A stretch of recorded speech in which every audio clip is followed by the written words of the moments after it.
Out of the Blue, proudly brought to you by Hardy's Tintara Wines.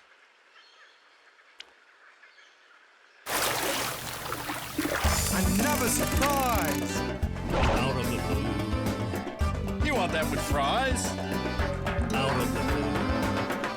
Come with me across the sea on a blind view.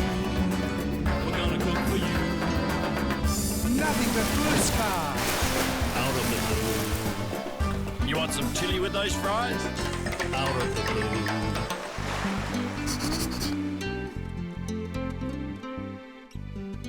Hi, Mike Keelan here, and welcome to another episode of Out of the Blue. Today we're in the Southern Vales at the Sea and Vines Festival, McLaren Vale, and we're in the Tintara Winery, Hardy's Winery, and behind me is the most magnificent, in fact it's supposed to be the finest specimen of a Moreton Bay fig tree in Australia. And my figuring is it was planted when this winery first kicked off way back in 1853. It is the most perfect specimen you could ever imagine. I cannot see one brown leaf on it at all. I'm also here at the Sea and Vines with our mate Mickey. We're doing crab cakes, and I was lucky enough to go in my mate Dennis Holder's boat, the Silver Spectre, in one of our local Gulf waters, catching blue swimmer crabs, otherwise known as Portuntus pelagicus. Join us and come and see how easy it is to make crab cakes with a difference. The Sea and Vines Festival is centred around McLaren Vale, just a short drive south of Adelaide. It's an area known as the Southern Vales, and it's a premium wine region with a coastal lifestyle.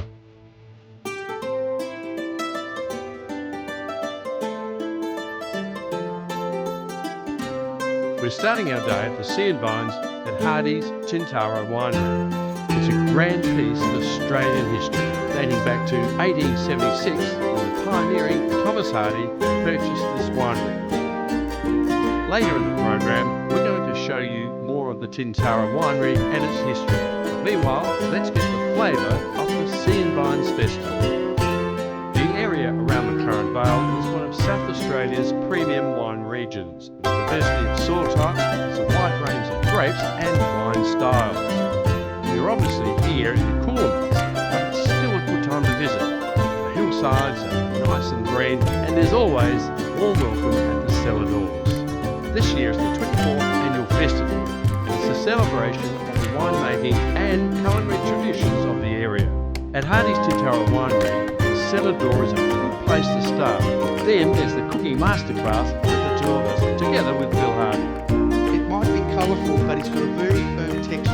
How can you beat our local garfish, King George Body, and get on with the recipe? That's it. Okay, done. Later in the show, you'll see Michael Angelakis cooking his blue swimmer crab cakes. Well, at Sea and Vines, we've been doing that for a very long time. This year is actually the 24th year at Sea and Vines for the McLaren Vale region. Every year is something different, and this year we've tried to bring a little more sea to the vines with Mr. Angelakis himself, and he'll be doing an amazing degustation of seafood lunch for us, as well as a great masterclass on how to cook seafood. A sedate afternoon is the secrets of the sea. 3-course luncheon, outstanding seafood, and wonderful Southern Vales hospitality. We booked a bus on Wednesday. It was a bit last minute, but I'm glad I came. Had a great time. This is our first glass of wine, so yeah, come back. Plenty more to come.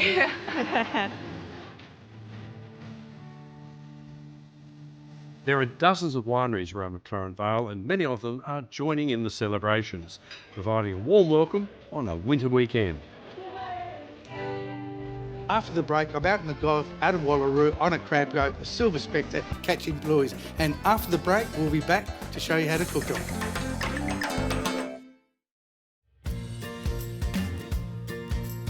On Out of the Blue, we enjoy going to sea with some of Australia's professional fishers, prawn boats like this one, bringing a regular catch of sustainable fresh seafood. Today we're boarding the Silver Spectre, which is a purpose-built crab boat. We're going out in the middle of the Gulf. I love eating crab, so will you. Let's go and catch some. The Silver Spectre is based in Winery on on South Australia's York Peninsula, and today we'll be steaming out for about an hour and a half to get to the crab grounds. Our skipper is Luke Tugwell, and he has a crew of 3 on the deck to help with today's catch. The boat is licensed for 192 crab pots in these waters, and so Luke's first task is to navigate to the first of the pots. And now it's down to business. Luke sits up at the outside controls and works the boat down to the first pot. There's the first pot of the day, 191 to go. You can see that it's a really good system.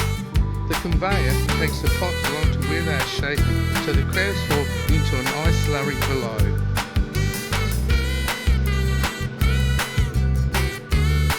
It's a really busy time for Luke. The pots are tied together in a string of 15, so they all have to be hauled aboard, emptied and then rebaited. The sheer size of the pots allows more crabs to get in and not kill each other. It allows the other sides to escape, and we only need to pull gear once a day. The big pots, the big boat, combine all that together, it just makes a hell of a machine. The pots stack up at the stern until all 15 are done.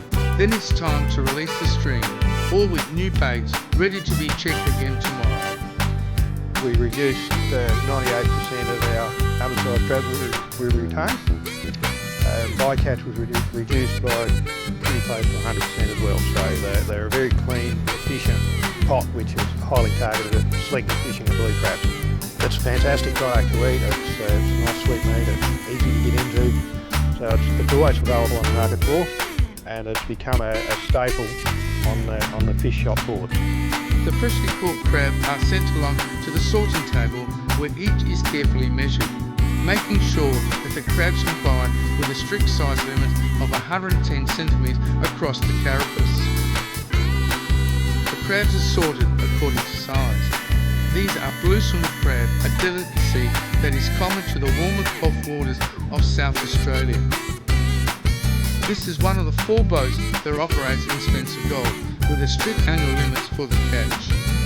The Silver Spectre is the most equipped boat in the fishing fleet. As you can see behind me, it's minimum handling of the crabs, which ensures we get the best quality crab. The pots come on board, they go into a hopper, they come out, they're graded, as you can see, all the various tanks.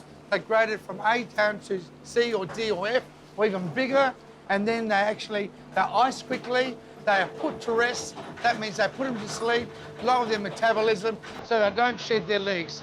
And that's the most kindest thing you can do to the crab. Now this is the best part. Some of the catch is cooked on board, so into the boiling, salty water for about 8 minutes. Out of the pot, into some ice water, and into my mouth. Yum. Meanwhile, most of the catch will dispatch fresh uncooked, and so the crabs are packed into crates and then covered with a nice slurry that will keep the temperature below 1 degree. Our boat's set up to get the cold process down, get that temperature down quick and early and stay down. Not necessarily freezing, but just that very cold seawater temperature. That's improved the shelf life of our crabs. The packed boxes are sent down below, joining the catch from the last 2 days and ready to be dispatched to markets all over Australia. Because we do have so much quota, we fish pretty much all year round and just keep that supply going. And the buyers are proving to like that. What a great day we've enjoyed on the Silver Spectre. Today's catch is about 700 kilos, a good feed of crabs for lots of people around Australia. Speaking of seafood, today we're at the Sea and Vines at McLaren Vale, and we have Bill Hardy here from Bill Hardy's Tintara. What are we following on with the prawns? What are you making now? Well, we're going to do crab cakes. Simple recipe. We're using blue swimmer crabs. So in this recipe, I'm going to use 2/3 crab meat. The best crab in the world? Absolutely, without a doubt. Blue swimmer. Yeah. So Mickey, can you chop up a little bit of chilli, all those spring onion? Chilli's I'm done. using South Australian king prawns, and I'm using uncooked prawn meat, and I'm going to put, there's 2/3 of crab meat, about 1/3 of prawn meat. Like chilli in there? In there, please. Not too much. I'm going to put in some Peiko breadcrumbs or Japanese crumbs. So eggs, a bit of pepper, a little bit of salt. I don't want to lose the sweetness of the crab meat, and a bit of mayo, and that's about it. And that's all I need to, because I want to keep the flavour of the crab meat. It's so delicate. And the rest of it, please. And then I let Bill, and then what I'm going to do is roll them in Peiko breadcrumbs. So cheers, you can talk about the wine while we do some work. Yes. I can, absolutely. I've been totally immodest in my choice of wine in that I've chosen a wine called William Hardy. I chose Chardonnay with this particular dish because of breadcrumbs, because of deep frying and because of mayonnaise, basically. There's a hand in there at the moment. Yeah. That's a fairly major ingredient. Now- No, see, you have to get into it. Seriously, it's no good. So that's all I'm going to do is put them in there. And you can actually deep fry them if you've got, as I said, an inset deep fryer. And that's how simple it is. And do them on a medium heat, because what happens if you get colour and they get dark, they're not cooked. So how long would you leave those in for? I reckon about 2 minutes either side. That's how simple it is.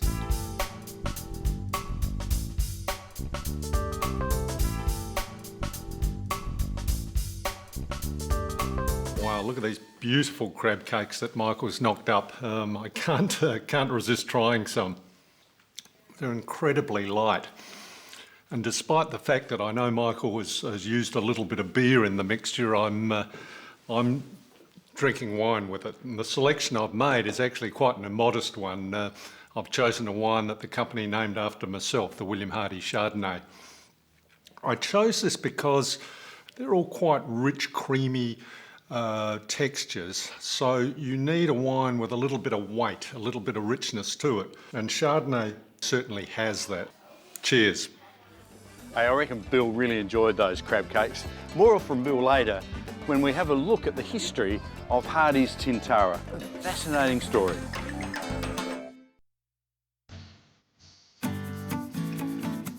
Much of the Hardy's Tintara story is rich with the history of McLaren Vale. The winery was established in the early days of South Australia, 1862, and then purchased by Thomas Hardy in 1876. It's been Thomas Hardy and Sons since 1887. Bill Hardy is fifth generation. Tintara, was a business set up by an amazing group of Adelaide people. Thomas Hardy was sending wine back to the mother country, back to his home county of Devon by about 1880. So there were Tintara wines on the shelves in England by that time.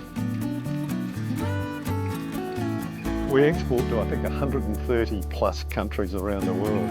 And in places like the UK, Thomas Hardy's, home country, we are the biggest wine brand in the United Kingdom. Not the biggest Australian wine brand. Hardy's is the biggest wine brand from anywhere in the world in that market.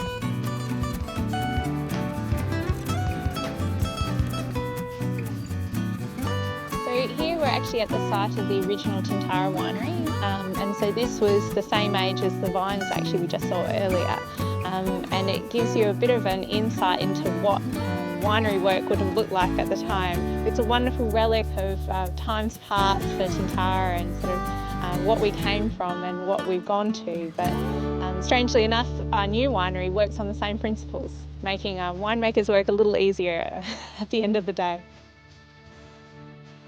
So Hardy's Tintara was established in the very early days of what we know now as the Southern Vales wine region. So Tintara is kind of the home of Hardy's, as it were. Thomas Hardy himself was the man who built this place from a disused flour mill, and since then we've been here every year throughout the years. So it's great, sort of sixth generation being here myself. Everybody who works here has a real passion for the site and what McLaren Vale can produce. It's a popular destination so close to Adelaide.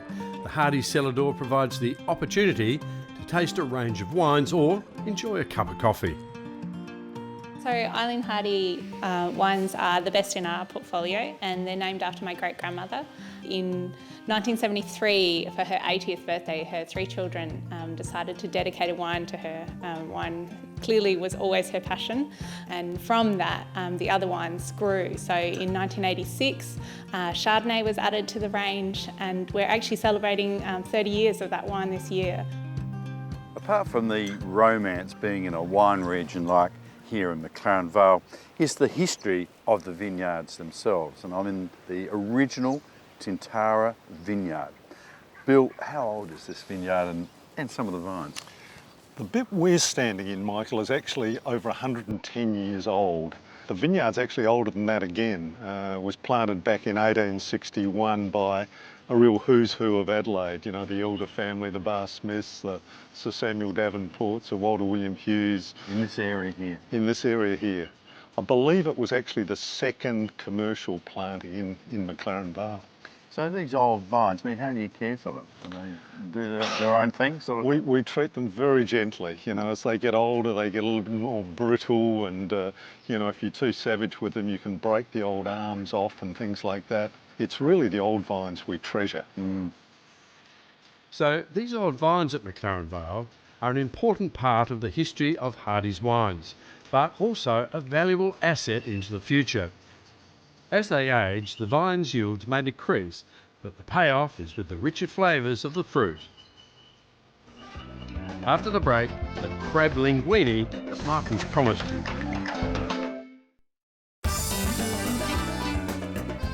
We had a lot of fun cooking those crab cakes at the Sea and Vine. A beautiful, simple recipe, but more important, they were delicious.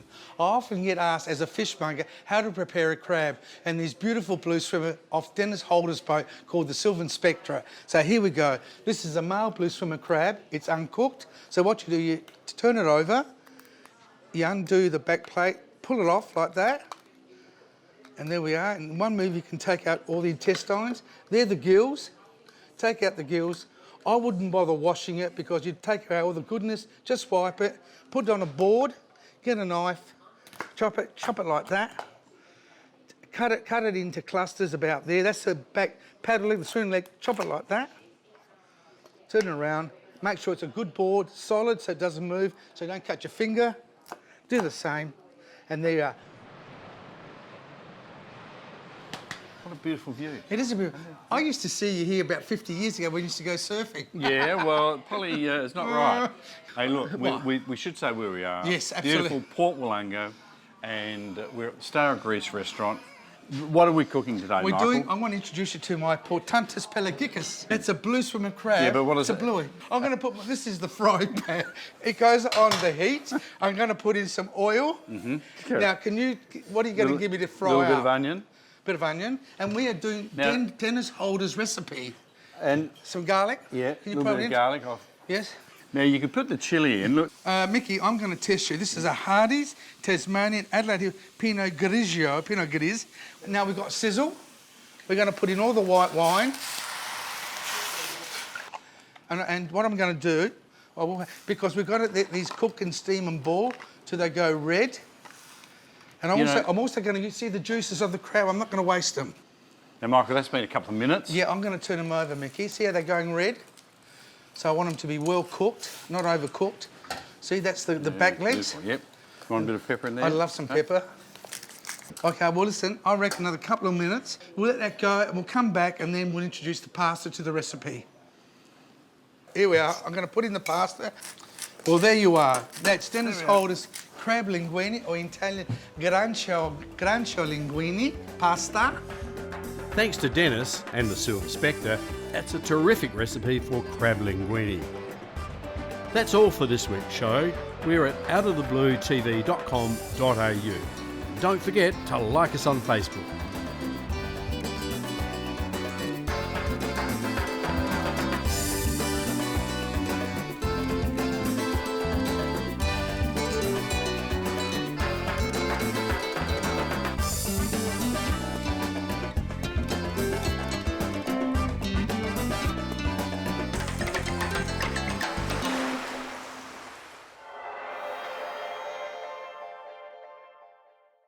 Out of the Blue, proudly brought to you by Hardy's Tintara Wines.